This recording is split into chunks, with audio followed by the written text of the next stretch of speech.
আসসালামু আলাইকুম। আমন্ত্রণ জানাচ্ছি খাদিজা'স কিচেন ওয়ার্ল্ডে। বিভিন্ন উৎসবে বা অতিথি আপ্যায়নে বা নিজেরাই ঝটপট তৈরি করে খেয়ে ফেলতে পারবেন সেই রকম একটা রেসিপি শেয়ার করতে যাচ্ছি।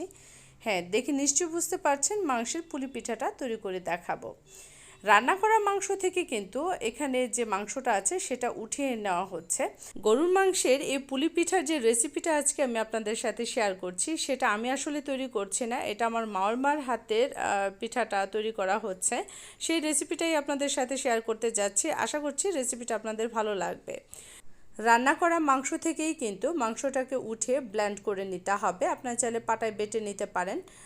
ঠিক এরকমটা থাকবে, তখনই কিন্তু আপনি পিঠাটা তৈরি করে নিতে পারবেন। আমরা সাধারণত যেভাবে বাসায় মাংসটা রান্না করি ঠিক সেভাবে করে আপনি মাংসটাকে রান্না করে তার থেকে মাংসটাকে উঠে এই পিঠাটা তৈরি করে নিতে পারবেন। এখানে পরিমাণ মতো পেঁয়াজ আর কাঁচামরিচ দেওয়া হয়ে গেলে মাংসের ঝোলের থেকে যে ঝোলটা থাকে সেখান থেকে একটু ঝোল নিয়ে এই পেঁয়াজটাকে একটু ভেজে নেওয়া হচ্ছে। আমি দেখিয়ে দিচ্ছি মানে আমি কেমন ঝোলটা নিয়েছি। ঠিক এরকম মাংস থেকে আমি ঝোলটা নিয়ে তারপরে পেঁয়াজটাকে হালকা করে একটু ভেজে নেওয়ার মতো করে হাই ফ্লেম করে কিন্তু এটাকে ভেজে নিতে হবে। তারপর কিন্তু এখানে মাংসটা দিয়ে দিতে হবে। আর ব্লেন্ড করা যে মাংসটা ছিল সেটা এখানে অ্যাড করে দিচ্ছি। আপনারা চাইলে কিন্তু ঝুরা মাংস দিয়েও কিন্তু এই পুলি পিঠাটা তৈরি করে নিতে পারবেন। আজকে গরু মাংস দিয়ে তৈরি করা হচ্ছে, আপনারা চাইলে কিন্তু মুরগির মাংস দিয়েও এই পিঠাটা তৈরি করে নিতে পারবেন। আর এটা এখন যে অবস্থায় দেখা যাচ্ছে এটা কিন্তু এরকম থাকবে না, একদম এটাকে ভেজে ভেজে ঝোড়া ঝোড়ার মতো করে ফেলতে হবে। এখন একটু আঠালো দেখা যাচ্ছে কিন্তু আঠালো রাখা যাবে না। একটা সময় দেখবেন ঠিক যখন এরকমটা হয়ে আসবে তখন কিন্তু এটাকে উঠিয়ে ঠান্ডা করে তারপর পিঠাটা তৈরি করে নিতে হবে। আমি কড়াইতে পরিমাণ মতো পানি দিয়ে দিয়েছি আর লবণও অ্যাড করে দিয়েছি। আর এখন চালের গুঁড়িটা দিয়ে দিচ্ছি। আর এই চালের গুঁড়িটা ঠিক একটু ছড়িয়ে দিয়ে ঢাকনা দিয়ে ঢেকে এটাকে 5 থেকে 7 মিনিট ঢেকে রাখলেই কিন্তু চালের গুঁড়িটা সেদ্ধ হয়ে যাবে। আর ঢাকনাটা খুলে তখন এটাকে ভালো করে নেড়ে চেড়ে তারপর কিন্তু কাইটাকে ভালো করে নিতে হবে। আর এই পিঠাটা তৈরি করার ক্ষেত্রে আপনার কাইটা যদি পারফেক্ট না হয় পিঠাটা কিন্তু ভালো হবে না। আপনারা চাইলে এটা ময়দা দিয়েও করে নিতে পারেন। আর এই চালের গুঁড়িটা যে আমি এখানে নিয়েছি সেখানে আপনি যদি 1 কাপ পোলার চাল আর 1 কাপ ভাতের চাল আর 2 কাপ যদি আপনি এখানে পিঠার চাল দিয়ে গুঁড়িটা করে তারপর পিঠাটা তৈরি করেন, এতে কিন্তু পিঠার ফ্লেভারটা খুব ভালো আসে এবং পিঠাটা খুব নরম থাকে।